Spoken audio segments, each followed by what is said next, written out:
Buongiorno, siamo con Roberto Cognonato, gestore del Natatorium di Santa Bona, nonché presidente veneto della Federnuoto.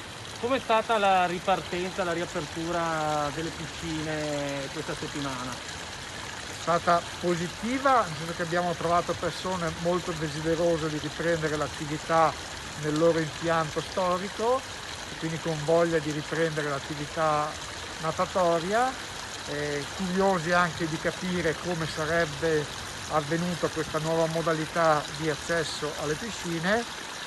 Abbiamo visto persone che comunque hanno apprezzato l'impostazione, si sono adeguate senza difficoltà a questa nuova modalità di accesso alle piscine e hanno potuto finalmente tornare nell'acqua delle piscine di Treviso a fare le loro nuotate. Questa settimana noi prudenzialmente abbiamo scelto di far cominciare solo l'attività di nuoto libero a prenotazione e gli allenamenti degli atleti, in modo di testare tutta l'organizzazione con lo staff.